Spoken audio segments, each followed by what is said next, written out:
صل على سيدنا ومولانا محمد وعلى سيدنا علي وسيدتنا فاطمة وسيدتنا زينب وسيدنا حسن وسيدنا حسين وعلى آله وصحبه وبارك وسلم سيدنا ومولانا محمد وعلى الحمدللہ رب العالمین والصلاة والسلام علی سید الانبیاء والمرسلین اللہم صلی علی سیدنا و مولانا محمد وعلی آلہ واصحابہ وبارک وسلم وصلی علیہ۔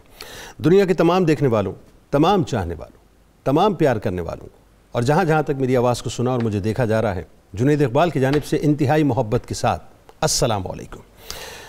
الحمدللہ ناظرین، ایک بار پھر نور بھری صبح میں صبح نور کے ساتھ میں آپ کو خوش آمدید کہتا ہوں۔ آئیے آغاز کرتے ہیں حضرت ابو انیس محمد برکت علی علیہ رحمہ کی تالیف اسماء النبی الکریم صلی اللہ علیہ وآلہ وسلم سے رسول اللہ صلی اللہ علیہ وآلہ وسلم کا ایک اسم مبارک سیدنا اشرف الناس صلی اللہ علیہ وآلہ وسلم، ہمارے سردار تمام جہانوں سے اشرف، درود و سلام بھیجے اللہ آپ صلی اللہ علیہ وآلہ وسلم پر، آپ صلی اللہ علیہ وآلہ وسلم کے آل پاک پر اور صحابہ کرام رضوان اللہ تعالیٰ علیہم اجمعین پر۔ ام المومنین سیدہ عائشہ صدیقہ رضی اللہ تعالیٰ عنہ سے روایت ہے کہ ایک مرتبہ جبرائیل علیہ السلام حضور نبی کریم صلی اللہ علیہ وآلہ وسلم کی بارگاہ اقدس میں حاضر ہو کر عرض کرنے لگے کہ یا رسول اللہ صلی اللہ علیہ وآلہ وسلم، میں نے مشرق کو مغرب کو الٹ پلٹ کر دیکھا، لیکن آپ صلی اللہ علیہ وآلہ وسلم جیسا حسین، بہادر، رحم دل، سخی اور شریف مزاج کسی کو نہ دیکھا۔ آج ناظرین کرام ایک ایسی ہستی کی بارگاہ میں ہم ہدیہ تہنیت پیش کرنے کی سعادت حاصل کرنے والے ہیں کہ حقیقت ہے کہ اس بارگاہ میں اگر ہمارا ہدیہ قبول ہو جائے تو میں تو یہ سمجھتا ہوں کہ انشاءاللہ ہماری دنیا بھی بن جائے اور ہماری آخرت بھی بن جائے۔ ایک ایسی ہستی ناظرین جو کسی عام شخصیت کے صاحبزادے نہیں ہیں، وہ ہستی وہ ناظرین کہ جن کے لیے اللہ تعالیٰ نے کائنات کو خلق کیا ہے۔ لولا کلمہ خلقت الافلاک، اے نبی اگر آپ نہ ہوتے میں یہ ارض و سما خلق نہ کرتا۔ وہ جگر گوشہ رسول صلی اللہ علیہ وآلہ وسلم ہیں، وہ نور نظر ہیں سیدہ خدیجۃ الکبریٰ سلام اللہ علیہا کے ناظرین، اور وہ بھائی ہیں سیدہ کائنات بی بی فاطمہ الزہرا سلام اللہ علیہا کے۔ ایک ایسی ہستی ناظرین جنہیں دنیا شہزادہ رسول صلی اللہ علیہ وآلہ وسلم یعنی حضرت عبداللہ بن محمد رضی اللہ تعالی عنہ کے نام سے جانتی ہے۔ رسول اللہ صلی اللہ علیہ وآلہ وسلم کے ناظرین صاحبزادگان کے حوالے سے ظاہر تعداد میں اختلاف ملتا ہے، اور اختلاف کا سبب یہ ہے کہ آپ صلی اللہ علیہ وآلہ وسلم کے بیٹے بچپن ہی میں وصال فرما گئے۔ اکثر مورخین نے بیٹوں کی تعداد 3 بتائی ہے، جن کے نام ہیں حضرت قاسم، حضرت عبداللہ، حضرت ابراہیم رضوان اللہ تعالیٰ علیہم اجمعین، جبکہ بعض نے کہا ہے کہ چوتھے صاحبزادے حضرت طیب اور 5ویں حضرت طاہر ہیں۔ اول الذکر اصحاب کی رائے کے مطابق ناظرین طیب اور طاہر حضرت عبداللہ رضی اللہ تعالیٰ عنہ کے ہی القاب ہیں۔ رسول اللہ صلی اللہ علیہ وآلہ وسلم کی ساری اولاد ام المومنین سیدہ خدیجۃ الکبریٰ سلام اللہ علیہا کے بطن سے پیدا ہوئی ناظرین، سوائے حضرت ابراہیم رضی اللہ تعالیٰ عنہ کے جو ام المومنین سیدہ ماریہ قبطیہ رضی اللہ تعالیٰ عنہ کے بطن سے پیدا ہوئے۔ حضور نبی کریم صلی اللہ علیہ وآلہ وسلم کے صاحبزادے ان کی ترتیب ناظرین اس اعتبار سے ہے کہ سب سے پہلے حضرت قاسم رضی اللہ تعالیٰ عنہ، ان کے بعد حضرت عبداللہ رضی اللہ تعالیٰ عنہ۔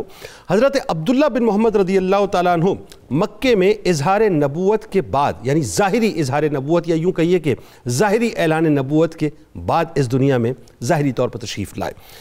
2 سال سے ہی کم عمر میں ہی ناظرین ان کا وصال ہو گیا، یعنی آپ پردہ فرما گئے۔ اور روایت کے مطابق 1 سال یعنی جو روایت ملتی ہے وہ اس طرح سے ملتی ہے کہ 1 سال اور 6 ماہ اور تقریباً 8 دن تک آپ اس دنیا میں ظاہری طور پر تشریف فرما رہے، اور طائف میں آپ نے وفات پائی اور مکہ مکرمہ میں آپ مدفون ہوئے۔ ان کو طیب الطاہر بھی کہا جاتا ہے۔ انہی کی ناظرین پردہ فرمانے کے بعد کسی شخص نے، چونکہ ظاہر ہے بغض رسول صلی اللہ علیہ وآلہ وسلم بہت تھا، اور کفار مکہ بات بات میں باتیں تلاش کرتے تھے کہ کسی طرح سے رسول اللہ صلی اللہ علیہ وآلہ وسلم کی شان میں گستاخی کریں، کسی طرح سے رسول اللہ صلی اللہ علیہ وآلہ وسلم کے مقام کو گھٹانے کی کوشش کریں، لیکن وہ کیا جانے ناظرین، ان کو کیا معلوم کہ جن کو ورفعنا لک ذکرک، آئے حبیب ہم نے آپ کے لیے آپ کے ذکر کو بلند کر دیا، تو جن کو ورفعنا لک ذکرک کے ٹائٹل کے ساتھ اللہ تعالیٰ نے اس کائنات میں ظاہری طور پہ بھیجا ہو، ان کو کیا معلوم کہ اللہ تعالیٰ نے ان کو کیا رفعت عطا کی اور ان کی کیا اوقات کہ وہ رسول اللہ صلی اللہ علیہ وآلہ وسلم کے مقام اور مرتبے کو گھٹائیں کہ جن کو اللہ تعالیٰ نے بلند فرمایا ہے اور رفعت عطا فرمائی ہے۔ تو کسی شخص نے آپ صلی اللہ علیہ وآلہ وسلم کو ابتر کہا، یعنی وہ شخص جس کی کوئی اولاد نہ ہو، تو اللہ تبارک و تعالیٰ نے سورہ کوثر کو نازل فرما دیا، جس میں اللہ تعالیٰ نے فرمایا کہ تیرا دشمن ہی بے اولاد رہے گا۔ ان کے بعد ناظرین حضرت عبداللہ کے بعد حضرت ابراہیم رضی اللہ تعالیٰ عنہ ہیں اور 4 صاحبزادیاں ہیں، پہلی یعنی حضرت زینب رضی اللہ تعالیٰ عنہ، دوسری یعنی حضرت رقیہ رضی اللہ تعالیٰ عنہ، تیسری حضرت ام کلثوم رضی اللہ تعالیٰ عنہ اور چوتھی بی بی فاطمہ الزہرا سلام اللہ علیہا۔ آج ناظرین شہزادہ رسول صلی اللہ علیہ وآلہ وسلم کے فضائل، ان کے مناقب، ان پر ہم یوں سمجھ لیجئے کہ ان کی ثنا اور توصیف بیان کرنے کی کوشش کریں گے، اور کوشش کریں گے کہ سرکار مدینہ صلی اللہ علیہ وآلہ وسلم کے نور نظر ان کے جگر گوشے پر گفتگو کر کے ہم بھی دراصل ان سے محبت کرنے والوں کی صف میں اپنے آپ کو شامل کر سکیں اور اس قبیل میں اپنا نام لکھوا سکیں جو قبیل رسول اللہ صلی اللہ علیہ وآلہ وسلم ان کے خانوادے سے، ان کے اہل بیت سے نہ صرف محبت کرتے ہیں بلکہ ان پر مر مٹنے کو ہر وقت تیار رہتے ہیں۔ ہمارے ساتھ اس وقت 3 شخصیات ہیں۔ پہلی شخصیت آپ کے ہمارے ہم سب کے انتہائی قابل احترام ہیں، ممتاز عالم دین ہیں، بہت ہی خوبصورت انتہائی مدلل گفتگو کرتے ہیں، بزرگ شخصیت ہیں، محترم جناب پروفیسر محمد سعید احمد خان صاحب۔ ان کے ساتھ ساتھ ناظرین دوسری شخصیت آپ کے ہمارے ہم سب کے انتہائی قابل احترام ممتاز عالم دین، انتہائی مدلل، مربوط اور میٹھی گفتگو کرتے ہیں، محترم جناب مفتی محمد فاروق القادری صاحب۔ اور تیسری شخصیت آپ کے ہمارے ہم سب کے بہت ہی پسندیدہ ہیں، آپ بھی بزرگ شخصیت ہیں، خوبصورت گفتگو کرتے ہیں، محترم جناب علامہ بدر الزماں قادری صاحب۔ آپ تینوں کو میں خوش آمدید کہتا ہوں، السلام علیکم۔ مزاج گرامی، الحمدللہ علی کل حال۔ اللہ تعالیٰ قبول فرمائے ہمارے اس ہدیے کو جو ہم اس وقت حضرت عبداللہ بن محمد رضی اللہ تعالیٰ عنہ کی بارگاہ میں پیش کرنے جا رہے ہیں۔ پہلا سوال تو ظاہر ہے میں چاہتا ہوں کہ رسول اللہ صلی اللہ علیہ وآلہ وسلم کی جو کل اولاد پاک ہیں وہ کتنی ہیں، اس پہ ذرا سا تھوڑا جواب آ جائے تاکہ پھر اس کے بعد ہم مزید بات کو آگے بڑھائیں۔ یہ وہ تو آپ نے بھی بتا دیا کہ میں چاہتا ہوں آپ انڈورس کر فرمائیں۔ آپ صلی اللہ علیہ وسلم کے 3 صاحبزادے اور 4 صاحبزادیاں ہیں۔ صاحبزادوں میں حضرت قاسم، حضرت عبداللہ، حضرت ابراہیم سلام اللہ علیہم اجمعین، اور بیٹیوں میں سیدہ حضرت زینب سلام اللہ علیہا، حضرت رقیہ سلام اللہ علیہا، حضرت ام کلثوم سلام اللہ علیہا، حضرت فاطمہ سلام اللہ علیہا۔ اب نبی اکرم رحمت عالم صلی اللہ تعالی علیہ وسلم کی ذات اقدس قیامت تک کے لیے نمونہ بن کر آئی۔ یہ اللہ رب العزت کا ایک قاعدہ ہے کہ اس نے نسل انسانی کی بقا کے لیے ہمیں نکاح کا نظام دیا۔ اس کے بعد یہ بھی قرآن پاک میں واضح طور پر کہا کہ کسی کو بیٹا عطا کرتا ہوں، کسی کو بیٹی عطا کرتا ہوں، کسی کو ان دونوں سے ہی محروم رکھ دیتا ہوں۔ اور اس نے روح، جب بچہ ماں کے شکم میں 4 ماہ کا ہوتا ہے تو حکم دیا جاتا ہے فرشتے کو کہ جا کر اس میں روح بھی پھونکو، اور وہاں جو 4 باتیں درج کی جاتی ہیں ان میں سے ایک بات یہ ہے کہ یہ کتنی عمر پائے گا، کب تک جیے گا، اس کی روح کب اور کہاں قبض کی جائے گی۔ ٹھیک۔ اب نبی اکرم رحمت عالم صلی اللہ تعالی علیہ وسلم چونکہ اسوہ حسنہ ہیں تو آپ صلی اللہ علیہ وسلم کی ذات اقدس میں امت کے لیے یہ کتنا بڑا خوبصورت نمونہ ہے کہ لوگ چھوٹی عمر میں بچوں کی جدائی پر جس صدمے سے دوچار ہوتے ہیں، اللہ تعالیٰ نے اپنے محبوب علیہ الصلاۃ والتسلیم کے ذریعے انہیں یہ بھی ایک نعمت عطا فرما دی، اور یہ نعمت اتنی عظیم ہے کہ جب کسی کا بچہ چھوٹی عمر میں یعنی بلوغت سے پہلے دنیا سے جاتا ہے تو اس کا جنازہ ادا کرتے ہوئے ہم یہ دعا مانگ رہے ہوتے ہیں کہ اللہم اجعلہ لنا شافعا و مشفعا، اس کو ہمارے لیے شفاعت کا ذریعہ بنا۔ اور اللہ تعالیٰ نے یہ بھی امت کے لیے ایک احسان فرما دیا، ان کے لیے ایک سبب بنا دیا۔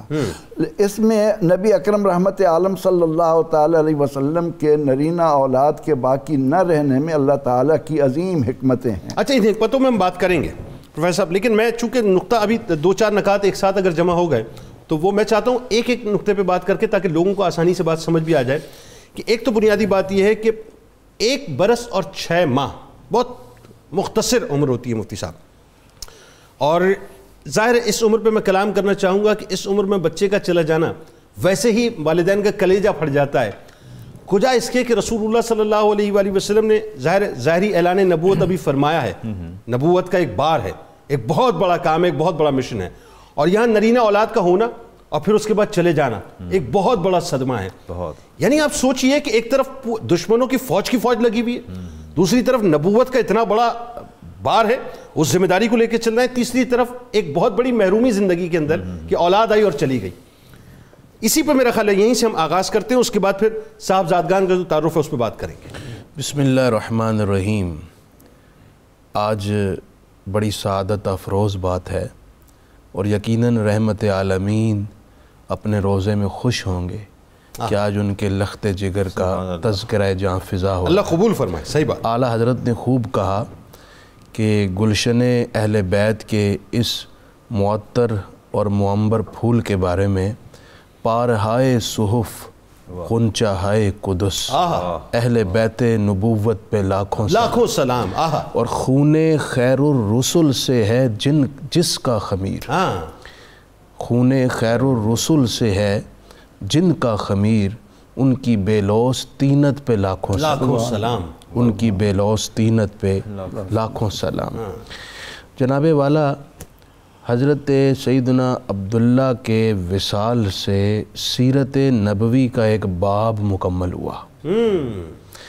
یہ وہ فرزند جلیل ہیں جن کے ذریعے سے سیرت رسول کی تکمیل ہو رہی ہے، اسوہ کاملہ تکمیل پا رہا ہے. وہ یوں کہ حضور نے ان کے وصال کے وقت جس صبر کا اہتمام کیا، اور خصوصاً ازواج رسول میں سے حضرت سیدہ خدیجہ پاک نے ایک روایت کے مطابق جو تاریخ یعقوبی میں موجود ہے، اس موقع پر عرض کی تھی یا رسول اللہ ابھی تو ان کا دودھ بھی مکمل نہیں ہوا. اللہ اللہ اللہ. رحمت عالم نے فرمایا کہ اگر خدیجہ آپ چاہیں تو میں آپ کو دکھا دوں کہ جنت میں اللہ نے ان کے لیے دائیوں کا اہتمام کیا ہے جو انہیں دودھ پلا رہی. سبحان اللہ. تو ہماری پاک اور عظیم المرتبت ماں، سبحان اللہ، جن کے اوصاف میں کوئی خاتون شریک نہیں ہے، وہ پاک سیدہ خدیجہ فرمانے لگیں کہ یا رسول اللہ آپ سے سن کر رب پر ایمان لائی ہوں، اللہ مجھے آپ کی بات پر بھروسہ ہے، مجھے دیکھنے کی ضرورت نہیں، آپ نے کہہ دیا میرا ایمان ہے. اب وہ سوال جو میں کر رہا ہوں آپ سے. اچھا جی، پھر دیگر ازواج مطہرات کا میں صرف ایک نقطہ بیان کر دوں. صرف سیدہ خدیجہ پاک کی اولاد ہوئی اور حضرت ابراہیم حضرت ماریہ سے ہوئے، باقی ازواج مطہرات کی اولاد نہیں تھی. اس سے اس امت کی ان خواتین کے لیے رول ماڈل ہے جن کے ہاں اولاد نہیں ہوتی تو وہ گھٹ گھٹ کر زندگی گزارتی ہیں. اللہ کی تقدیر پر راضی رہیں جیسے رسول اللہ کی ازواج راضی رہیں. سر اس میں ایک اور نقطہ آ گیا، وہ گھٹ گھٹ کے زندگی گزارتی ہیں اور گھوٹ گھوٹ کے زندگی گزارنے پر مجبور کیا جاتا ہے. یہ بھی بڑا پیغام ہے صاحب کہ یہ نہ کرو، وہاں دیکھو کیا ہوا. اس میں ایک پیغام یہ بھی ہے کہ جس عورت کی اولاد نہیں ہوتی، دیکھیں اولاد کا ہونا یا نہ ہونا عورت کے اپنے ہاتھ میں تو نہیں ہے. جی جی جی، یہ تو رب کا فیصلہ ہے کس کو کتنی اولاد دینی ہے، بیٹا دینا ہے، بیٹی دینی ہے یا نہیں دینی ہے. اس میں کسی عورت کو مطعون نہیں کیا جا سکتا. وہ مرد قابل صد مذمت ہے جو اس وجہ سے عورت کو چھوڑ دے کہ اس کی اولاد نہیں ہو رہی. وہی سوال آپ سے، ظاہر ایک تمہید بڑی خوبصورت ہو گئی مفتی صاحب کی طرف سے، یہ بھی ضروری تھی، لیکن سوال اپنی جگہ جو ہے بڑا ریلیونٹ ہے. میں چاہتا ہوں اس پہ اسپیسیفک کلام فرمائیے کہ وہی بات، اتنے دشمن، اتنے کفار، اتنی سازشیں، نبوت کی ذمہ داری ایک طرف، اعلان نبوت ظاہری طور پہ ابھی ہو چکا ہے اور ایک اولاد آپ کے درمیان سے چلی گئی. کتنا بڑا غم بھی ساتھ ساتھ ہے. میرے رسول صلی اللہ علیہ وآلہ وسلم کی کیا کیفیت ہوگی اس وقت؟ دیکھیں یہ بات بڑی کمال کی ہے. اللہ تعالیٰ کا کوئی امر حکمت سے خالی نہیں ہے. آپ یہ دیکھیے کہ آپ کی صاحبزادیاں، ان کو اللہ نے اولاد بھی دی، جوانی تک پہنچیں، پھر وصال بھی ہوا، لیکن رسالت ماں علیہ السلام کے صاحبزادے جو ہیں ان کا بچپن میں وصال ہو گیا. اب دو باتیں سامنے آتی ہیں. پہلی بات تو یہ ہے کہ اللہ تبارک و تعالیٰ نے ما کانا محمد ابا احد من رجالکم، رجال کا لفظ استعمال فرمایا کہ رجل جو ہے وہ بالغ مرد کے لیے لفظ استعمال ہوتا ہے. اللہ نے اس بات کی نفی نہیں فرمائی کہ ہم نے آپ کو اولاد نرینہ اولاد دی ہی نہیں، لیکن نرینہ اولاد کو جو ہے اللہ تعالیٰ نے بچپن میں لے لیا. اس کی بنیادی وجہ کیا تھی؟ مفسرین لکھتے ہیں کہ روز قیامت آدم علیہ السلام کے ساتھ شیش علیہ السلام کے صاحبزادے، ابراہیم علیہ السلام کے ساتھ یعقوب علیہ السلام، اسحاق علیہ السلام، اور یہ پورے پیغمبروں کی جو آتی ہے چین آتی ہے، وہ سارے کے سارے انبیاء کی صف میں ہوتے. رسول کریم علیہ السلام کے صاحبزادے ہوتے اور نبی نہ ہوتے تو اس میں فضیلت میں کمی کا اندیشہ تھا. اور اگر نبی ہوتے تو خاتم النبیین پہ حرف آتا تھا. تو یہ اصل میں اس کی بنیادی حکمت اور وجہ یہ تھی کہ اللہ تعالیٰ نے بچپن میں ہی آپ کی اولاد کو واپس لے لی. وغیرہ آپ نے فرمایا، عبداللہ ابن عباس کی روایت ہے، لو عاشا لکانا صدیق النبی، اگر میرے صاحبزادے زندہ ہوتے تو یقیناً نبی ہوتے، لیکن چونکہ اللہ تعالیٰ نے مجھے آخری نبی بنا کے مبعوث فرمایا، لہٰذا اللہ تعالیٰ نے انہیں جوانی تک پہنچنے نہیں دیا. گویا اللہ تعالیٰ نے قیامت کے دن بھی آپ کی افضلیت اور آپ کے جو ہے مرتبے کو برقرار رکھا، اور دیگر انبیاء پر جو آپ کو افضلیت حاصل ہے اس پر اللہ تبارک و تعالیٰ نے حرف نہیں آنے دیا. اور پھر دیکھیے، جب حدیث امام بخاری کی حدیث آتی ہے کہ جب کسی کا نومولود بچہ فوت ہو جاتا ہے یا جوان بیٹا فوت ہو جاتا ہے تو فرشتے آ کے سوال کرتے ہیں کہ کیا تیرے دل کے پھل کو چھین لیا گیا؟ جب اس سے سوال کیا جاتا ہے، اب دیکھیں اس کو دل کا پھل قرار دیا جا رہا ہے اور ثمر قرار دیا جا رہا ہے. اللہ تعالیٰ فرماتے ہیں، اسے پوچھے یہ کہتا کیا ہے؟ تو فرشتے عرض کرتے کہتا ہے انا للہ و انا الیہ راجعون. تو فرمایا اس کے لیے بیت الحمد تیار کر دو. رسول کریم علیہ السلام نے ارشاد فرمایا، آپ سونگتے اپنے صاحبزادے کا جو وصال ہو اس کو سونگتے اور بوسات فرمایا، ان العین تدمع، میری آنکھیں اشکبار ہیں، ہماری آنکھیں اشکبار ہیں، والقلب یحزن، اور دل ہمارا جو ہے وہ غم سے لبریز ہے، ولا نقول الا ما یرضی ربنا، لیکن واللہ ہم زبان سے کوئی بھی ایسا ایک لفظ نہیں کہیں گے جس پر ہمارا رب راضی نہ ہو. زبان سے وہی کلمات نکلیں گے جو جس پر ہمارا رب راضی ہوگا. انا بفراقی کا یا ابراہیم لمحزونون، اے ابراہیم آپ کی وفات پہ ہمارا دل جو ہے وہ غم زدہ ہے. تو گویا عبداللہ کا وصال ہو یا حضرت ابراہیم کا وصال ہو، آپ کی کیفیت ایک تھی، آپ نے ہر وہ امر سر انجام دیا جو اللہ جس میں اللہ کی رضا شامل تھی. بالکل. اور ظاہر ہے یہ تو رہتی دنیا تک آنے والی امت کے لیے ایک پیغام ہے کہ اس موقع پر انسان کو کیا کرنا چاہیے، جائے اس کے کہ شہنشاہ دو جہاں، شہنشاہ کون و مکان، ان کا کیا معاملہ ہوگا. پروفیسر، جو صاحبزادگان کا تعارف ہے، میں چاہتا ہوں اس پہ بھی آپ ون بائی ون کلام فرمائیے اور لوگوں کو بتائیے کہ آپ جو 3 صاحبزادے ہیں آپ کے، ان کی عمریں اور ان کا تعارف کیا ہے. اللہ رب العزت نے جب آپ کو پہلے بیٹے عطا فرمائے تو ان کا نام رکھا گیا قاسم، اور اس نام کی عظمت قیامت تک آنے والے عشاق کے دلوں میں ایک ولولہ تازہ پیدا کرتی رہی. وہ جو ابن حجر عسقلانی رحمۃ اللہ علیہ نے بخاری شریف کی اس حدیث مبارکہ کے متعلق کہ آپ صلی اللہ علیہ وسلم تشریف لے جا رہے ہیں تو کسی نے کسی کو یا ابوالقاسم کہہ کر پکارا. اب ابوالقاسم تو آپ کی کنیت ہے، آپ کی کنیت ہے. حضور سید عالم صلی اللہ علیہ وسلم جب اس کی طرف متوجہ ہوئے تو وہ کہنے لگا میں نے آپ کو نہیں ان کو بلایا ہے. تو آپ صلی اللہ علیہ وسلم نے اس موقع پر کہ میری کنیت صرف اس وجہ سے نہیں کہ میں نے اپنے بیٹے کا نام قاسم رکھا، یہ تو نمونہ دیا ہے امت کو کہ وہ کنیت کیسے رکھے، لیکن اس میں حقیقت یہ ہے کہ سمو باسمی، میرے نام پر نام رکھنے کی تمہیں اجازت ہے، ولا تقتنوا بکنیتی، لیکن تمہیں میری کنیت پر کنیت رکھنے کی اجازت نہیں. اور اس کی وجہ محدثین نے ابن حجر عسقلانی رحمۃ اللہ علیہ نے یہ بیان فرمائی کہ وَكُنْيَتُهُ ابو القاسم، آپ صلی اللہ علیہ وسلم کی کنیت ابو القاسم ہے، لِأَنَّهُ يُقَسِّمُ الْجَنَّةَ بَيْنَ أَهْلِهَا، کہ آپ جنت مستحقین میں بانٹتے ہیں، تقسیم کرتے ہیں. انما انا قاسم واللہ یعطی، واللہ یعطی. سبحان اللہ نے چابیاں خزانوں کی آپ کو دنیا میں تشریف لاتے ہی عطا فرما دی کہ یہ اوتیت مفاتیح خزائن السماوات والارض. اور صحابہ رضی اللہ عنہم کا ہم عمل دیکھتے ہیں کہ کتنے مواقع پر کتنے صحابہ آپ سے جنت میں آپ کا ساتھ مانگ رہے ہیں کہ آپ ہی جنت تقسیم فرما رہے ہیں.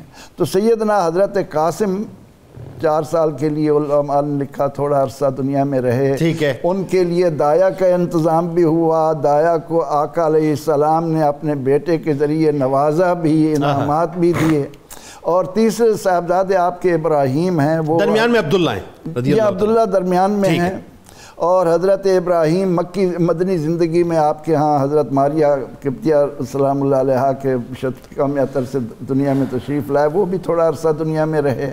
تو اس طرح اللہ تعالیٰ نے دشمنوں کو یہ کہنے سے روک دیا کہ کوئی یہ نہ کہہ سکے کہ فلاں نبی کے اولاد نبی اور آپ کی اولاد نبی نہیں ہے۔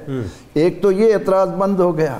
پھر جس نے ابتر کا لفظ کہا، اللہ رب العزت نے اپنے اسی انداز پر جو غیرت نبی صلی اللہ علیہ وسلم اللہ تعالیٰ نے قرآن کریم میں اپنی بیان فرمائی، تو پہلے فرمایا اِنَّا أَعْطَيْنَاكَ الْكَوْثَرَ، کہ قیامت تک آنے والے علماء تحقیق کرتے رہیں کہ کوثر کیا ہے، ہم نے تم کو کوثر عطا کیا۔ میں ایک ادنا طالب علم ہوں، اور جب حضرت ابن عباس رضی اللہ عنہما نے کوثر کا ترجمہ خیر کثیر کیا تو کسی نے کہا کہ اس سے مراد تو حوض کوثر ہے، فرمانے لگے کہ ہوا من الخیر الکثیر، وہ حوض کوثر تو خیر کثیر میں سے ایک چھوٹی سی چیز ہے۔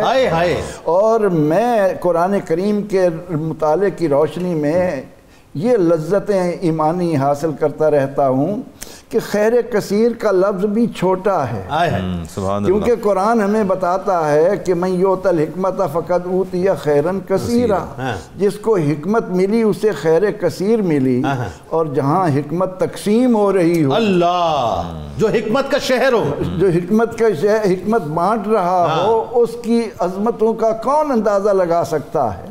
اللہ رب العزت نے ایک تو اِنَّا أَعْطَيْنَاكَ الْكَوْثَرَ کہہ کر آپ کی عظمتوں کا ایک ایسا روشن باب امت کو عطا کیا کہ وہ ایمانی لذتیں بڑھاتے رہیں، اور دوسرا اِنَّ شَانِئَكَ هُوَ الْأَبْتَرُ کہہ کر ایک تو اس میں یہ سبق دیا کہ اے میرے محبوب علیہ السلام کے امتیوں، جب بھی تمہارے نبی صلی اللہ علیہ وسلم کے متعلق کوئی گستاخانہ جرات کرے تو اس پر تم نے خاموش نہیں رہنا۔ مجھے دیکھو میں رب العالمین ہوں، لیکن میں اینٹ کا جواب پتھر سے کس طرح دے رہا ہوں۔ اِنَّ شَانِئَكَ هُوَ الْأَبْتَرُ، اور اس کا نظارہ امت قیامت تک دیکھتی رہے گی کہ دنیا کا کوئی گوشہ سعادات سے خالی نہیں ہوگا، اور ابتر کہنے والوں کا کہیں نام و نشان نہیں ملے گا، ان کی اولادوں کا پتہ ہی نہیں چلے گا۔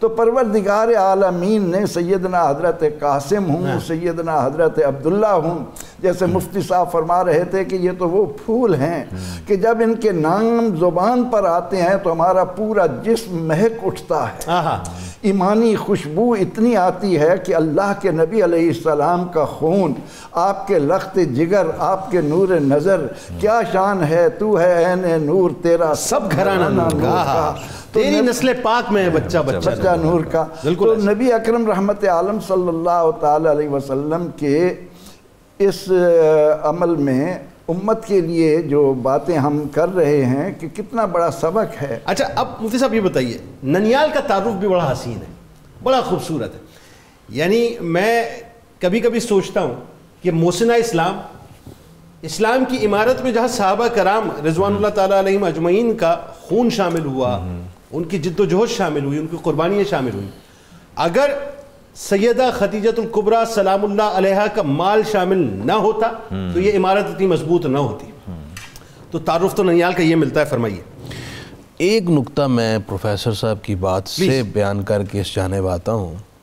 آپ نے بڑی خوبصورت کوثر پر گفتگو فرمائی۔ کوثر مبالغہ کا صیغہ ہے۔ اللہ تعالیٰ فرماتا ہے کہ کل متاع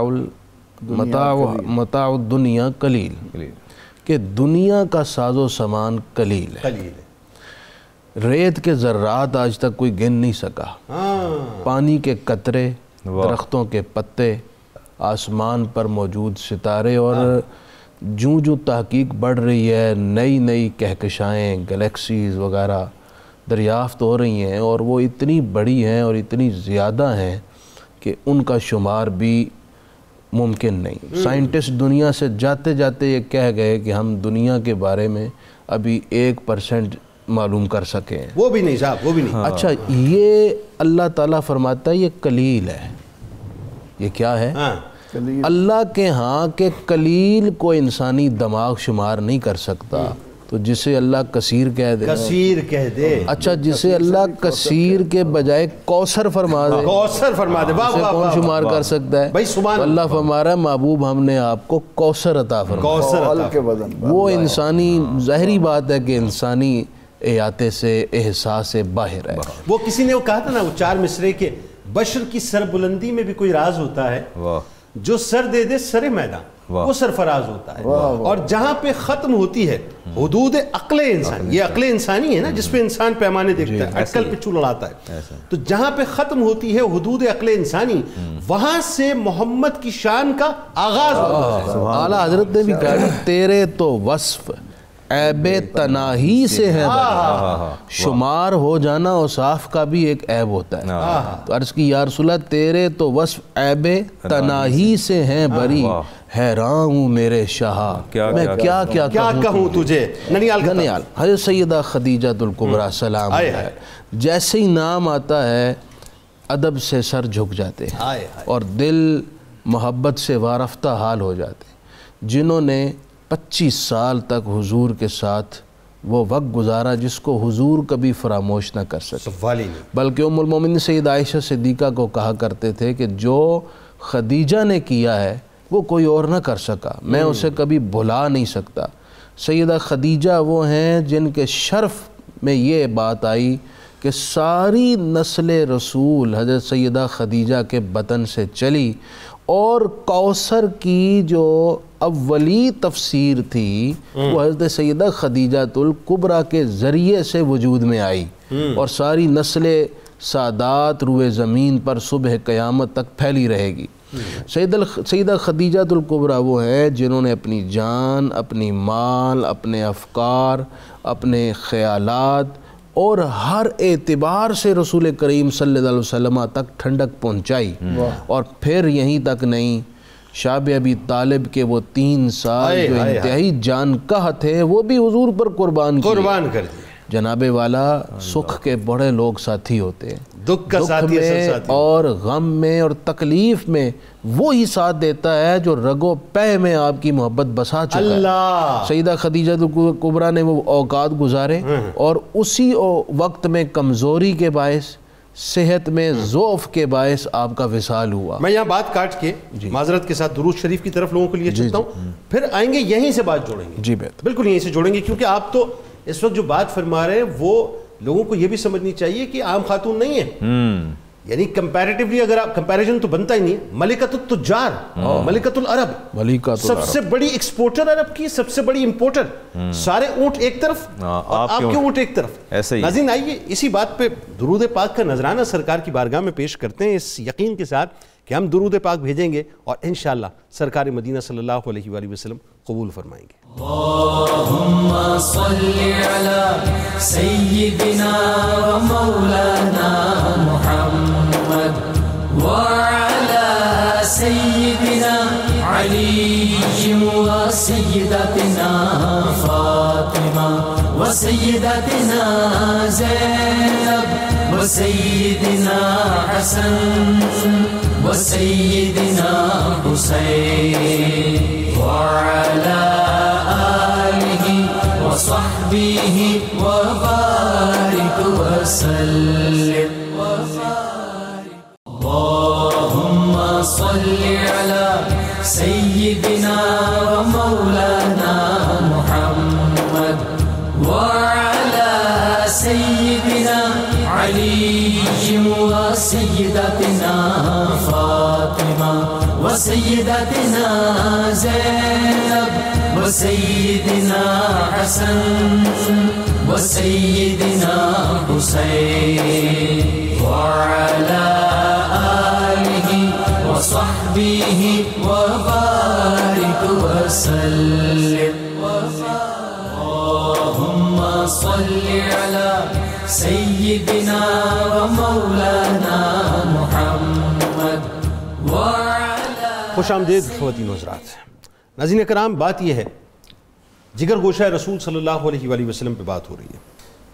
شہزادہ سیدہ خدیجہ الکبریٰ سلام اللہ علیہا پہ بات ہو رہی ہے، حضرت عبداللہ بن محمد رضی اللہ تعالیٰ عنہ۔ میں بھی ایک بات سوچ رہا تھا ناظرین کہ ہم جیسے عام گناہگار لوگ جن کی اولاد پیدا ہو اور خدا نہ خواستہ اگر اولاد بچپنے میں چلی جائے تو ہم واویلا مچا دیتے ہیں، ایک قیامت صغریٰ بپا ہو جاتی ہے ہمارے گھر کے اندر، اور خدا نہ خواستہ لوگ جو ہیں وہ عجیب عجیب باتیں کرنا شروع کر دیتے ہیں کہ پتہ نہیں کس آزمائش میں مبتلا ہیں، کیا عذاب میں مبتلا ہیں، یا کیا ان کے ساتھ معاملہ ہو گیا ہے۔ اور خود انسان جو ہے وہ اپنے اندر سے مطمئن نہیں ہو رہا ہوتا کہ پتہ نہیں کیا ہو گیا، پروردگار نے نعمت دی اور نعمت کو چھین لیا۔ یعنی وہ یوں سمجھ لیجئے کہ زندگی زیر زبر ہو جایا کرتی ہے، قیامت صغریٰ بپا ہو جاتی ہے۔ کجا اس کے کہ ذرا سوچئے کہ قربان جائیں رسول اللہ صلی اللہ علیہ وآلہ وسلم کی استقامت پر، ان کے صبر پر ناظرین، کہ میں ایک جملہ ادا کر رہا تھا بریک سے قبل کہ ایک طرف تو ظاہر ہے نبوت کی ذمہ داریاں ہیں، اعلان نبوت ہو چکا ہے، دوسری طرف دشمنوں کا ایک جھتے کا جھتا موجود ہے ناظرین، فوج کی فوج موجود ہے جو رسول اللہ صلی اللہ علیہ وآلہ وسلم کو کسی پل چین سے نہیں بیٹھنے دیتے، اور تیسری طرف ناظرین یہ آزمائش، اس کے باوجود بھی پائے استقلال میں ناظرین کسی قسم کی لغزش نہیں، متزلزل نہیں۔ اور کیوں نہ ناظرین، کیسے ہو سکتے، کس طرح سے ہو سکتے کہ سرکار مدینہ صلی اللہ علیہ وآلہ وسلم نے رہتی دنیا تک یہ پیغام بھی تو دینا ہے نا کہ جو ملا ہے اللہ کی عطا ہے، اور جو لیا ہے اللہ نے لیا ہے، اللہ کی عطا پر بھی صبر کرنا ہے اور شکر کرنا ہے، اور اللہ کے لینے پر بھی شکر کرنا ہے اور صبر کرنا ہے، اسی میں اللہ کی رضا ہے۔ آئیے ایک روایت آپ کے سامنے پیش کرتا ہوں، اور یہ روایت اس لیے کہ ہم یہ سمجھ لیں کہ ہمارا ربط اور تعلق دراصل اہل بیت کے گھرانے سے کیا ہے۔ رسول اللہ صلی اللہ علیہ وآلہ وسلم نے فرمایا نا، جس کا مفہوم یہ ہے کہ میں تمہارے درمیان دو چیزیں چھوڑے جا رہا ہوں، ایک قرآن اور دوسرے اہل بیت، دیکھو ان دونوں کو تھام کے رکھنا۔ اور ایک جگہ یہ فرمایا نا کہ میرے اہل بیت کی مثال کشتی نوح کی طرح ہے، جو ان میں سوار ہو گیا وہ فلاح کا راستہ پا گیا، اور جو خدا نہ خواستہ رہ گیا وہ ہلاک ہو گیا۔ اللہ تعالی ہمیں فلاح پانے والوں میں شامل کر دے، یعنی حب اہل بیت عطا کر دے، اور نسبت مصطفیٰ صلی اللہ علیہ وآلہ وسلم عطا کر دے، جو ہمیں دنیا میں بھی کامران کرے گی انشاءاللہ اور آخرت میں بھی کامران کرے گی۔ میں چاہتا ہوں وہیں سے کنٹینیو کریں کہ سیدہ خدیجہ الکبریٰ سلام اللہ علیہا۔ سیدہ خدیجہ کا تعارف اگر خاندانی اعتبار سے دیکھیں، آپ قریش کی معزز خاتون تھیں، آپ کے والد کا نام خویلد بن اسد تھا، اور والد سے قصی بن کلاب پر آپ کا سلسلہ نسب حضور سے مل جاتا، یعنی ننیال بھی آپ کا بڑا ماشاءاللہ حضور سے، اور والدہ محترمہ کا نام فاطمہ بنت زید تھا، سیدہ خدیجہ کی والدہ ماجدہ۔ ٹھیک ہے، آپ کو آپ کے پاکیزہ کردار اور جمال سیرت کی وجہ سے مکے میں طاہرہ کہا جاتا تھا۔ اللہ، اور یہ پہلے ہی آپ کا کریکٹر اس قدر پورے عرب کے اندر معروف تھا کہ آپ جیسا طیبہ طاہرہ کوئی نہیں ہے۔ سیدہ خدیجہ وہ ہے کہ نبی کریم صلی اللہ علیہ وآلہ وسلم نے آپ کی موجودگی میں دوسرے نکاح کا ارادہ بھی نہیں فرمایا۔ ایک مرتبہ بیٹھی ہیں تو حضرت جبریل آئے، عرض کی یا رسول اللہ خدیجہ کو رب کریم کا اور میرا سلام کہہ دیجیے۔ اللہ تعالیٰ حضرت خدیجہ کو سلام بھیج رہا ہے۔ پھر سیدہ خدیجہ وہ ہیں کہ جو دنیا کی بہترین 4 خواتین میں سے ایک ہے۔ بالکل ٹھیک ہے۔ پھر ایک آخری بات عرض کر دوں، نبی کریم علیہ السلام نے فرمایا کہ میں نے جنت میں خدیجہ کا محل دیکھا ہے، جس کی انفرادیت یہ ہے کہ اس میں شور و شغب نہیں ہوگا، کوئی غم نہیں، کوئی شور شرابہ بھی، بالکل کوئی آواز نہیں۔ محدثین نے اس کے تحت لکھا ہے، اس کی وجہ یہ تھی کہ سیدہ خدیجہ پاک نے نبی کریم علیہ السلام کے آرام کا اتنا خیال کیا کہ کبھی آپ کی موجودگی میں بلند آواز سے بات بھی نہیں کی۔ اللہ اکبر، اس کا صلہ اس کے صلے میں آپ کو کیا خوبصورت نقطہ، کیا خوبصورت نقطہ ہے۔ علامہ صاحب نسبت مصطفیٰ صلی اللہ علیہ وسلم، ظاہر ہے حضرت عبداللہ بن محمد رضی اللہ تعالیٰ عنہ کی نسبت سرکار مدینہ صلی اللہ علیہ وآلہ وسلم سے ہے، اور یہی نسبت ہے جو ہمیں ان پر نچھاور ہونے کو تیار کرتی ہے۔ یہ نسبت مصطفیٰ کیا ہے صلی اللہ علیہ وسلم؟ حدیث پاک میں آتا ہے ادبوا اولادکم علی ثلاث خصال، جب اللہ تمہیں اولاد سے نوازے تو اولاد کو بچپن میں 3 باتیں سکھائے اگر حب نبیکم، سب سے پہلے اپنے نبی کی محبت، وحب اہل بیتی، پھر میرے اہل بیت کی محبت و تلاوت القرآن، اور پھر قرآن کریم کی تلاوت۔ کیٹاگوریکلی اگر آپ دیکھیں تو سب سے پہلے اپنے نبی کی محبت اور بعد میں اہل بیت کی محبت، یہ بات نسبت کی طرف آ رہی ہے۔ نسبتیں بدلنے سے احکامات بدل جاتے ہیں۔ اب آپ دیکھیے کہ جس شے کو نسبت رسول اکرم علیہ السلام کی ذات والا صفات سے ہوتی چلی گئی، اللہ نے اسے بے مثل بے مثال فرما دیا۔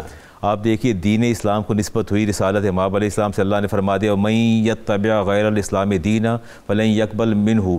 اللہ تعالیٰ فرماتے ہیں کہ جس میرے رب کے نزدیک میں رب یعنی دینوں میں سے سب سے زیادہ پسندیدہ دین جو ہے وہ اسلام ہے، اور جو اس کے علاوہ اس کا کسی اور دین کا اتباع کرے گا اس کا دین قبول نہیں کیا جائے گا۔ اگر امت کو نسبت ہوئی رسول کریم علیہ السلام کی ذات والا صفات سے تو فرما دے کنتم خیر امت، تمہیں ہم نے لوح پر لکھ دیا کہ تم بہترین امت ہو۔ نسبت بدلنے سے احکام بدلتے گئے، اور کتاب کو جب نسبت ہوئی کلام پاک کو فرمایا انا نحن نزلنا الذکر و انا لہ لحافظون، ہم نے نازل کیا، ہم حفاظت کرنے والے ہیں۔ اگر شہر مکہ کو نسبت ہوئی تو اللہ تعالیٰ نے قسم یاد فرمائی لا اقسم بہذا البلد، کہ ہمیں قسم اس شہر کی جہاں آپ چلتے پھرتے ہیں۔ ازواج کو نسبت ہوئی یا نسان نبی لستن کاحد من النساء، اے میرے نبی کی بیویوں اس کائنات میں تم جیسی افضل اور بیوی نہیں ہے۔ اولاد کو نسبت ہوئی تو انہیں چادر تطہیر پہنا دی، انہیں مطہر کر دیا، اور صحابہ کو نسبت ہوئی تو فرما دیا کہ رضی اللہ عنہم ورضوا عنہ، کہ اللہ ان سے راضی ہو گئے، اللہ سے راضی ہو گئے۔ فرمایا کل سبب و نسب ینقطع یوم القیامت، ہر سبب اور نسب قیامت کو منقطع ہو جائے گا، الا ما کان من سببی و نسبی، لیکن میرا نسب قیامت کو بھی منقطع نہیں ہوگا۔ بے شک، اور ہمیں بھی تو نسبت مصطفیٰ کی وجہ سے اعزاز ملا ہے نا، وہی اعزاز ہے نا۔ دیکھیں اللہ فرماتے ہیں کہ ہم نے لوح پر پہلے سے ہی لکھ دیا تھا کہ امت مصطفیٰ سب سے بہترین امت ہوگی۔ اور لکل شیء اساس، ہر چیز کی ایک بنیاد ہے۔ اساس الاسلام حب اصحابی حب اہل بیت، فرمایا کہ اور اسلام کی بنیاد دو چیزوں پر ہے، جو فاؤنڈیشن سٹون ہے اسلام کا وہ کیا ہے؟ حب صحابہ اور حب اہل بیت۔ اور اگر یہ دونوں کا دامن ہاتھ سے چھوٹتا ہے تو سب کچھ ہاتھ سے جاتا ہے، باقی کچھ نہیں بچتا۔ تو گویا بتا دیا، اور یہ بھی بتا دیا کہ تمہارے سارے نسب اور حسب سب منقطع ہو کے رہ جائیں گے، کسی کی کوئی شناخت نہیں ہوگی، ماں بیٹے کو نہیں، بیٹا ماں کو نہیں، باپ بیٹے کو نہیں، بیٹا باپ کو نہیں، بھائی بھائی کو نہیں پہچانے گا، لیکن میرا نسب اس دن بھی قائم رہے گا۔ آپ نے فرمایا ان لوگوں کا کیا حال ہوگا جو یہ کہتے ہیں کہ یوم روز قیامت میرا نسب نفع نہیں دے گا، نفع تو دے گا اور ہر قیمت پر دے گا، نفع دے گا۔ اچھا، اب اس کا مطلب یہ ہوا کہ میں اس بات کو یوں ذرا سا سمرائز کروں کہ خانوادہ رسول صلی اللہ علیہ وآلہ وسلم، دیکھیں ایک تو اہل بیت کی بات ہو رہی ہے نا، ایک اسپیسیفک امیجیٹ جو فیملی ہے جس کے اندر خانوادہ رسول صلی اللہ علیہ وآلہ وسلم شامل ہے، تو خانوادہ رسول صلی اللہ علیہ وآلہ وسلم سے محبت، ان سے نسبت، ان کی مودت اگر نہ ہو تو پھر ایمان سے فارغ ہو گیا انسان۔ حضور نبی اکرم رحمت عالم صلی اللہ تعالی علیہ وسلم ہی تو روح ایمان ہیں، جان کائنات ہیں، خیمہ افلاک کا استادہ اسی نام سے ہے، نبض ہستی تپش آمادہ اسی نام سے ہے۔ اب سیدہ خدیجۃ الکبریٰ سلام اللہ علیہا، عبداللہ پہلے قاسم جدا ہو چکے ہیں، اب عبداللہ آئے ہیں، کیا امنگیں ہوں گی، میرا بیٹا بڑا ہوگا، بیٹا ماں کے لیے کیا کچھ ہوتا ہے۔ اچھا دوسری آزمائش آئی نا، پہلے قاسم گئے رضی اللہ تعالیٰ عنہ، ٹھیک۔ رب تعالیٰ نے انہیں تو صبر کی بدولت مقام رفیع، جیسے مفتی صاحب نے ان کے مقام کا ذکر کیا، عطا فرما دیا، لیکن یہاں پر ایک اور چیز آ رہی تھی کہ سیدنا حضرت ابو طالب، انہوں نے حضور علیہ الصلاۃ والتسلیم کو اپنے پاس رکھا تھا، اور اپنے اولاد سے تو اگرچہ آپ فرماتے تھے کہ پیٹ بھر کر کھانا ہے تو محمد صلی اللہ علیہ وسلم سے پہلے مت بیٹھو، بھوکا رہنا ہے تو ان کا انتظار کیے بغیر کھا لو، لیکن اللہ رب العزت نے حضرت عبداللہ کو لے کر، حضرت قاسم کو لے کر، حضرت ابو طالب کو بھی ان کی اس بھلائی کا اجر دینا تھا کہ اللہ کے نبی علیہ السلام نے ان سے علی مانگ کر اپنا بیٹا بنا لیا۔ کہ جب یہ تو وہ زبان ہے نا کہ ما ینطق عن الہویٰ ان ہوا الا وحی یوحیٰ، اور آپ صلی اللہ علیہ وسلم نے علی مرتضیٰ کرم اللہ وجہہ کو بیٹا بنا کر، بھائی ہیں، چچا زاد بھائی ہیں، ایسا ہی، اور پھر جگر کا ٹکڑا فاطمہ رضی اللہ عنہا ان کے سپرد کر کے یہ فرما دیا کہ علی اور فاطمہ یاد رکھو، تمہاری اولاد تمہاری نہیں کہلائے گی، وہ میری اولاد کہلائے گی، حسن اور حسین میرے جگر کے ٹکڑے ہوں گے، ان سے میری نسل جو ہے وہ بھی سعادات کی قیامت تک رہے گی۔ تو یہ بھی ایک حکمت تھی، اللہ رب العزت نے، چونکہ آپ صلی اللہ علیہ وسلم کے بعد نبوت کا ایک باب بند ہو گیا، اب جو بھی اس باب کو کھولنے کی کوشش کرے گا وہ مطعون و ملعون کے علاوہ اور کچھ نہیں اس کو نصیب ہوگا۔ تو آپ صلی اللہ علیہ وسلم سے اللہ رب العزت نے یہ ایک نعمت لے کر اس کے بدلے میں آپ کو علی مرتضیٰ رضی اللہ عنہ کی صورت میں ایک اچھا، اب اس میں چلیں، اب سوال تھوڑا سا شفٹ ہو گیا، میں بات کر رہا تھا اپنا خانوادے کی محبت کے حوالے سے، بات آ گئی نسب کے حوالے سے، چلیں یہیں سے کنٹینیو کر لیتے ہیں، سوال میں پھر آپ سے کر لوں گا وہ کہ اس میں حکمت کیا تھی، یعنی یہ جو نرینہ اولاد کا اللہ تبارک و تعالیٰ کا رسول اللہ صلی اللہ علیہ وآلہ وسلم کے پاس نہ رہنے دینا اور آپ کے نسب کا سیدہ کائنات کے ذریعے سے چلنا، اس میں حکمت کیا سمجھ آتی ہے؟ یہ حکمت یہی سمجھ آتی ہے کہ رب کریم نے کوثر فرمایا ہے، اور اس کوثر کا منظر میں نے پہلے بھی عرض کیا کہ آج کائنات کے پورے عالم میں، پوری کائنات میں آپ کو یہ منظر نظر آئے گا کہ شاید ہی دنیا کا کوئی کونا سیدوں سے خالی آپ کو نظر آئے۔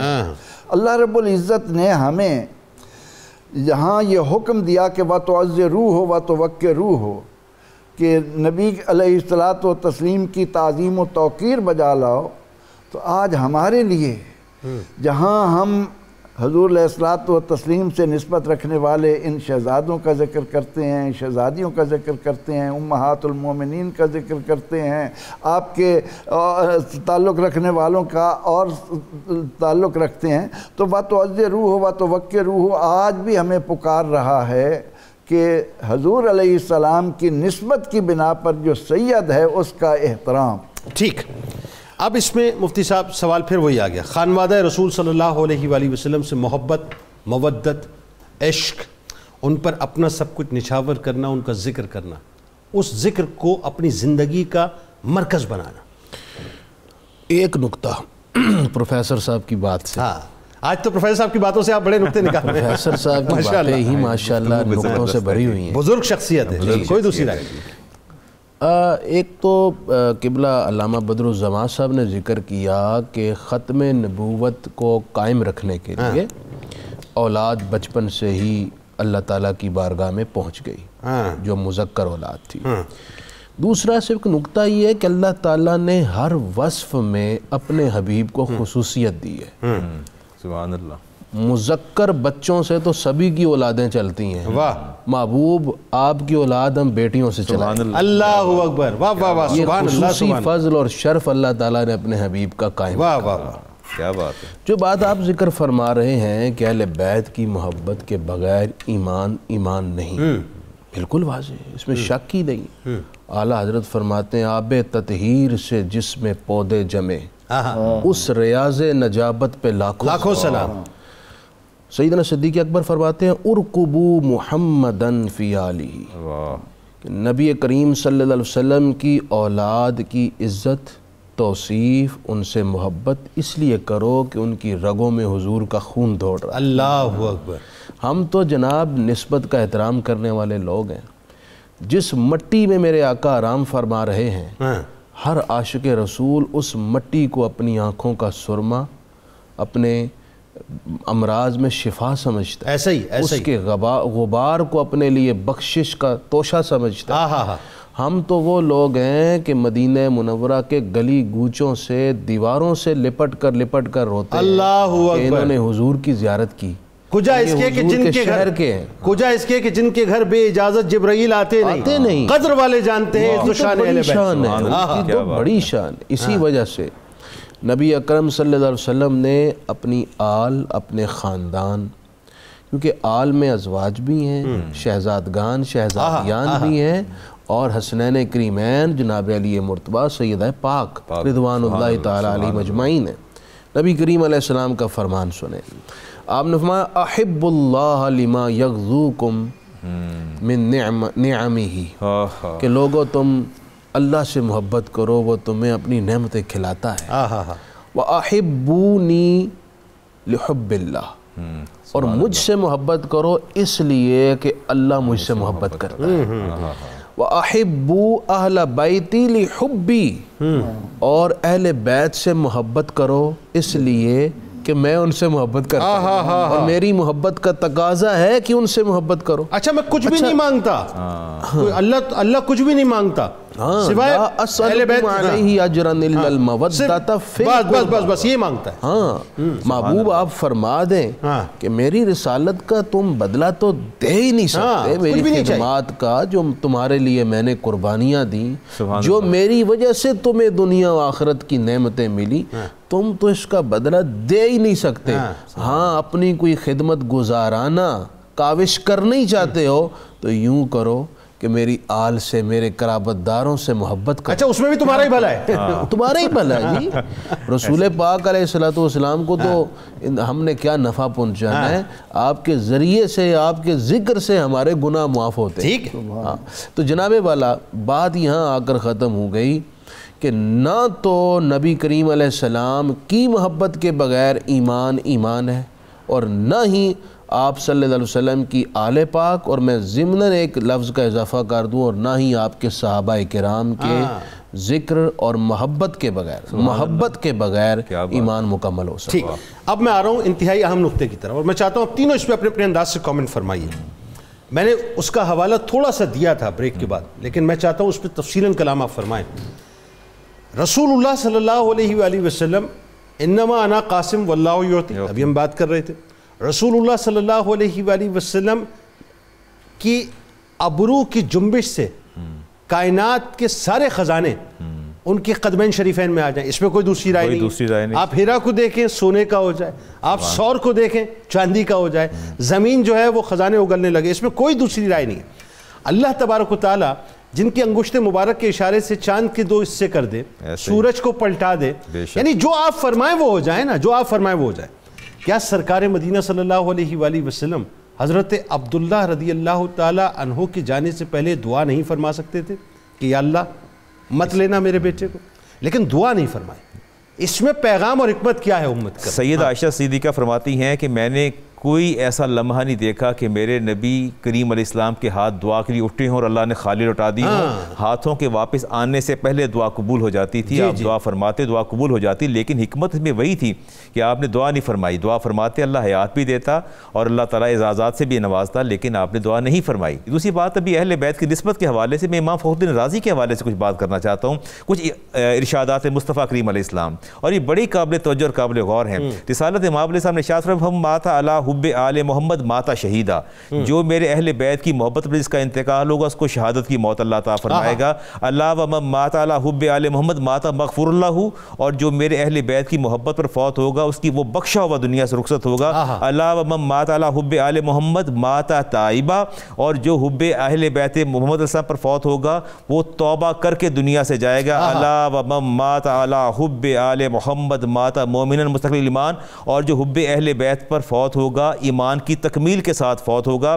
فرمایا الا ومن مات علی حب آل محمد بشرہ ملک الموت بالجنہ، ملک الموت اس کو جنت کی خوشخبری پہلے سنا دیں گے روح قبض کرنے سے پہلے۔ فرمایا الا ومن مات علی حب آل محمد فتح لہ فی قبرہ بابان الی الجنہ، جو حب اہل بیت پہ فوت ہوگا اللہ تعالیٰ قبر میں جنت کے 2 دروازے کھول دے گا۔ اللہ ومن مات علی حب آل محمد جعل اللہ قبر مزار الملائکہ ملائکۃ الرحمہ، اور جو حب اہل بیت پر فوت ہوگا اللہ تعالیٰ اس کی قبر کو فرشتوں کی زیارت گاہ بنا دے گا۔ آپ دیکھیے فرمایا اللہ ومن مات علی بغض آل محمد، اور جو میری اہل بیت کے بغض اور فوت ہوگا لم یشم رائحۃ الجنہ، وہ جنت کی خوشبو کبھی بھی نہیں سن سکے گا۔ اب آپ انہیں حدیث سے اندازہ لگائیے کہ اہل بیت کی محبت اور احترام جو ہے کس قدر جو ہے وہ اللہ اکبر اہم ہے۔ یہی باتیں جو قابل غور ہے۔ فرمایا اللہ ومن مات علی حب آل محمد، اور جو میرے اہل بیت کی محبت پر فوت ہوگا فرمایا یزف الی الجنۃ کما یزف العروس الی بیت زوجہا، وہ اسے فرشتے ایسے لے کے جائیں گے جنت کی جانب جیسے دلہن کو اس کی دلہا کے گھر لے جایا جاتا ہے۔ اللہ اکبر۔ آپ تینوں احباب کا بہت شکریہ، آپ تشریف لائے۔ اللہ تعالیٰ آپ لوگوں کی گفتگو اپنی بارگاہ میں قبول فرمائے، اور آپ لوگوں کے صدقے مجھ پہ بھی کرم فرمائے، اور سید عبداللہ حضرت عبداللہ رضی اللہ تعالیٰ عنہ کی بارگاہ میں بھی اس گفتگو قبول فرمائے۔ ناظرین کرام، جاتے جاتے بس صرف اتنے جملے میں عرض کرنا چاہتا ہوں۔ ذرا سوچئے کہ جن کے لیے اللہ تعالیٰ نے، علماء فرماتے ہیں نا کہ کم و بیش 18,000 عالمین ہیں، اس زمین و آسمان کو خلق جن کے لیے کیا ہے، ایک صاحبزادے حضرت قاسم رضی اللہ تعالیٰ عنہ جدا ہو گئے، میرے سرکار علیہ السلام نے شکوہ نہیں فرمایا، دعا بھی فرما سکتے تھے، روک بھی سکتے تھے اور اللہ روک دیتا۔ دوسرے صاحبزادے حضرت عبداللہ رضی اللہ تعالیٰ عنہ ہو گئے، رسول کریم صلی اللہ علیہ وآلہ وسلم نے شکوہ نہیں فرمایا، دعا بھی فرما سکتے تھے، دعا فرماتے اللہ تعالیٰ روک دیتا۔ تیسرے صاحبزادے حضرت ابراہیم رضی اللہ تعالیٰ عنہ، وہ تو کیا دل سوز واقعہ ہے ناظرین کہ اپنے نواسے پر اپنے بیٹے کو قربان کر دیا، اللہ سے دعا نہیں کی، شکوہ نہیں کیا، ہو بھی نہیں سکتا تھا ناظرین۔ یہ دراصل ہم تمام لوگوں کے لیے پیغام ہے. آج ہم چھوٹی چھوٹی باتوں پر معاذ اللہ سے شکوے کرتے ہیں. یا اللہ تو نے ہمیں یہ نہیں دیا اور تو نے ہم سے یہ لے لیا, تو ہمیں یہ دے سکتا تھا, تو نے ہمیں نہیں دیا معاذ اللہ. اور ہم کفریہ کلمات تک چلے جاتے ہیں ناظرین, وہاں تک چلے جاتے ہیں جہاں تک ہمیں نہیں جانا چاہیے. ذرا سوچئے, جن کے لیے اللہ تعالیٰ نے اس پوری کائنات کو بنایا ہے, 3 صاحبزادے اس دنیا سے چلے گئے, لیکن رسول کریم صلی اللہ علیہ وآلہ وسلم نے صبر کا دامن نہیں چھوڑا. اور پھر آل محمد صلی اللہ علیہ وآلہ وسلم کو ناظرین جس طرح سے کربلا کے میدان میں, چٹیل میدان میں کاٹا گیا ناظرین, تپتے صحراؤں میں کاٹا گیا. بس یہ تذکرے ناظرین جب ہم کرتے ہیں نا, تو کم از کم ہمیں اتنا سمجھ لینا چاہیے ہماری اوقات کچھ نہیں ہیں. وہاں تو معاملہ یہ ہے کہ مصیبتوں کے پہاڑ توڑے گئے, لیکن اس کے باوجود بھی رسول کریم صلی اللہ علیہ وآلہ وسلم نے اور آل محمد صلی اللہ علیہ وآلہ وسلم نے کسی طور سے بھی صبر کے دامن کو نہیں چھوڑا. آئیے آپ کو لیے چلتے ہیں کتاب الشفا کی جانب. آنکھ میں اگر درد ہو تو اس کا روحانی علاج آپ سے عرض کرتے ہیں. اول و آخر درود پاک کے ساتھ 41 مرتبہ سورہ فاتحہ پڑھ کر پانی پر دم کر کے 7 قطرے آنکھوں میں ڈالیں, انشاءاللہ آنکھ کا درد ختم ہو جائے گا. سیدنا علی المرتضیٰ شیر خدا کرم اللہ وجہ الکریم کا قول مبارک ہے کہ یہ دنیا جس کو تو محبت کی نگاہ سے دیکھتا ہے, اس آخرت سے بہتر نہیں ہے جسے تو بھول چکا ہے. ناظرین کرام, اگر آپ نے ابھی تک ٹویٹر پر اکاؤنٹ کو فالو نہیں کیا تو فالو کر لیجئے. فیس بک پر اگر ابھی تک آپ نے ہمیں لائک نہیں کیا تو پیج کو لائک کر لیجئے. اور اگر ابھی تک آپ نے ہمارے یوٹیوب چینل کو سبسکرائب نہیں کیا اور بیل آئیکن کو کلک نہیں کیا ہے تو کلک کر لیجئے. آئیے جناب, اس وقت جہاں مجھے دیکھا اور سنا جا رہا ہے, تمام میرے ناظرین جو اس وقت مجھے دیکھ رہے ہیں اور سامعین جو مجھے سن رہے ہیں, اور میرے تمام ممتاز علماء کرام, میں سب سے گزارش کروں گا کہ مل کے نعرہ لگاتے ہیں, کیونکہ میرا ماننا اور میرا یقین یہ ہے کہ یہ نعرہ نہیں ہے یہ ایکچولی 2 قومی نظریہ ہے. سبحان اللہ. اور یہ 2 قومی نظریہ جو اس کی گونج انشاءاللہ قیامت تک گونجتی رہے گی. اللہ تعالیٰ پاکستان کے محافظین کے درجات کو بلند فرمائے اور ان کی حفاظت فرمائے. آئیے مل کے نعرہ لگاتے ہیں, پاکستان کا مطلب کیا؟ لا الہ الا اللہ محمد رسول اللہ صلی اللہ علیہ وآلہ وسلم. اس دعا, اس امید, اس یقین کے ساتھ اجازت دیں کہ اللہ تبارک و تعالیٰ آپ کا, ہمارا, ہم سب کا حامی و ناصر ہو. اللہ حافظ. اللهم صل على سيدنا ومولانا محمد وعلى سيدنا علي وسيدتنا فاطمة وسيدتنا زينب وسيدنا حسن وسيدنا حسين وعلى آله وصحبه وبارك وسلم.